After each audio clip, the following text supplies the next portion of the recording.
তৃতীয় শ্রেণীর শিক্ষার্থীরা, তোমাদের গণিত বইয়ের 72 পৃষ্ঠা আরেকটি সমস্যা একটু শোনো।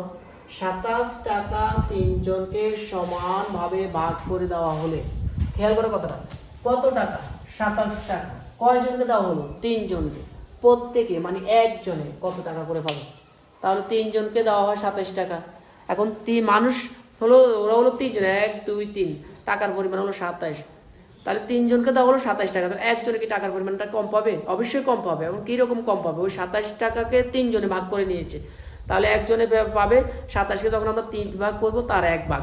ঠিক আছে, তাহলে আমরা কি লিখতে পারি? আমরা তো লিখতে পারি তিনজনকে দেওয়া হয় 27 টাকা, একজনে পাবে, তাই না? প্রথমে আমরা লিখবো 3 জনে পায় কত টাকা পায়? 27 টাকা। তিনজন পায় কত টাকা? এই যে তিনজনকে সমানভাবে দেওয়া হয় 27 টাকা। সুতরাং একজনে পায় 27 ভাগ কত? 3। 27কে আমরা 3 দিয়ে ভাগ করবো, তাহলে 3 নাম্বার পড়ো।